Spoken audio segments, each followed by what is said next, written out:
दोनों चीज़ों के बारे में बहुत सुना था, लेकिन इतना शानदार होगा ये स्टैचू ऑफ यूनिटी, मुझे इस बात का एहसास नहीं था। देख के पता चल जाता है कि बना क्या है। और सरदार वल्लभ भाई पटेल, जिसको हम सब आयरन मैन ऑफ इंडिया के नाम से जानते हैं, उनके लिए सही माने में ये एक श्रद्धांजलि है और नए भारत की एक बहुत बड़ी पहचान है ये। सर आपने डैम भी देखा, सर डैम के बारे में क्या कहेंगे? ये गुजरात की ये मतलब लाइफलाइन बोल रहे थे। अब अंदाज़ा करिए ना, इस डैम के ज़रिए आप कच्छ तक पानी पहुंचा सके, आप उन इलाकों में पानी पहुंचा सके जो सिर्फ और सिर्फ सूखे के अलावा और कुछ नहीं जानते थे। जहां रेगिस्तान था वहां खेतीबाड़ी चल रही है। लोगों की ज़िंदगियां जो हैं इन चीज़ों से बदल जाती हैं।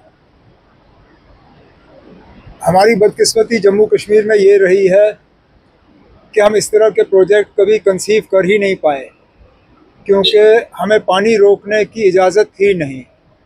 अब जाके जब इंडस वाटर ट्रीटी पे रोक लगाया गया है, हो सकता है कहीं ना कहीं जम्मू कश्मीर के मुस्तकबिल में भी एक ऐसा प्रोजेक्ट होगा जिससे कि आगे जाके ना हमें बिजली की कमी रहेगी, ना हमें पीने की पानी की कमी होगी।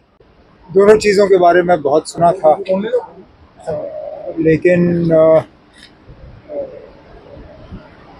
इतना शानदार होगा ये स्टैचू ऑफ यूनिटी, मुझे इस बात का एहसास नहीं था।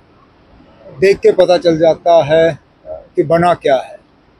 और सरदार वल्लभ भाई पटेल, जिसको हम सब आयरन मैन ऑफ इंडिया के नाम से जानते हैं, उनके लिए सही माने में ये एक श्रद्धांजलि है और नए भारत की एक बहुत बड़ी पहचान है ये।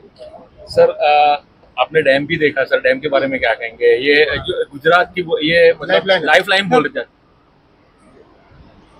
अब अंदाज़ा करिए ना, इस डैम के ज़रिए आप कच्छ तक पानी पहुंचा सके, आप उन इलाकों में पानी पहुंचा सके जो सिर्फ और सिर्फ सूखे के अलावा और कुछ नहीं जानते थे। जहां रेगिस्तान था वहां खेतीबाड़ी चल रही है। लोगों की ज़िंदगियां जो हैं इन चीज़ों से बदल जाती हैं। हमारी बदकिस्मती जम्मू कश्मीर में ये रही है कि हम इस तरह के प्रोजेक्ट कभी कंसीव कर ही नहीं पाए, क्योंकि हमें पानी रोकने की इजाज़त थी नहीं। अब जाके जब इंडस वाटर ट्रीटी पे रोक लगाया गया है, हो सकता है कहीं ना कहीं जम्मू कश्मीर के मुस्तकबिल में भी एक ऐसा प्रोजेक्ट होगा जिससे कि आगे जाके ना हमें बिजली की कमी रहेगी, ना हमें पीने की पानी की कमी होगी। Thank you sir.